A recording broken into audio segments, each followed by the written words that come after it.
सुनो उस समय की गाथा जब सृष्टि पर अधर्म का अंधकार छा गया था।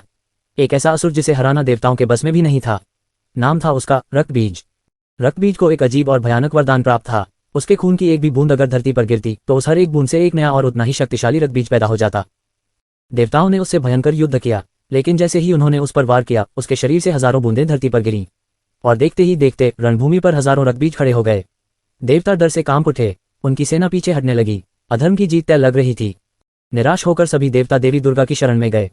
देवताओं की पुकार सुनकर देवी दुर्गा के क्रोध की कोई सीमा न रही।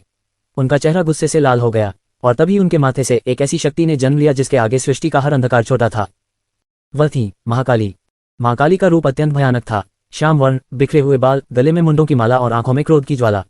उनके एक हाथ में तलवार थी और दूसरे में खप्पर। महाकाली ने रणभूमि में प्रवेश किया। उन्होंने रक्तबीज की सेना पर कहर ढाना शुरू कर दिया, लेकिन समस्या वही थी, खून की बूंदें। तभी महाकाली ने एक अद्भुत रूप धारण किया। महाकाली ने अपनी जीभ को पूरी रणभूमि पर फैला दिया। अब जैसे ही उनकी तलवार रक्तबीज का सिर काटती, उसके शरीर से निकलने वाला खून धरती पर गिरने से पहले ही महाकाली अपनी जीभ पर झेल लेती और उसे पी जाती। एक भी बूंद धरती को नहीं छू सकी। इस तरह नए असुरों का बनना बंद हो गया और अंत में महाकाली ने उस महाभयानक असुर रक्तबीज का वध कर दिया। लेकिन असुर का अंत होने के बाद भी महाकाली का क्रोध शांत नहीं हुआ। उनका ये रौद्र रूप इतना भयानक था कि अगर उन्हें रोका न जाता तो पूरी सृष्टि नष्ट हो जाती। सभी देवता कांप रहे थे, कोई उनके सामने जाने की हिम्मत नहीं कर पा रहा था। तब सृष्टि को बचाने के लिए स्वयं भगवान शिव रणभूमि में आए। उन्होंने देखा कि काली को होश में लाने का कोई और रास्ता नहीं है, इसलिए वे देवी के रास्ते में चुपचाप धरती पर लेट गए। क्रोध में अंधी मां काली आगे बढ़ रही थी कि अचानक उनका पैर एक शरीर पर पड़ा। उन्होंने नीचे देखा, वे उनके स्वामी भगवान शिव थे। अपने आराध्य अपने पति पर पैर पड़ते ही मां काली का क्रोध एक पल में गायब हो गया।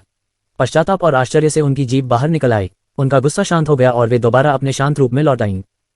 मां काली का ये रूप हमें सिखाता है कि जब पाप और अन्याय बहुत बढ़ जाता है तब उसे मिटाने के लिए क्रोध जरूरी है, लेकिन उस क्रोध पर नियंत्रण रखना उससे भी ज्यादा जरूरी है। माता काली हर बुराई का नाश करती हैं और अपने भक्तों की हमेशा रक्षा करती हैं। प्रेम से बोलो जय मां काली।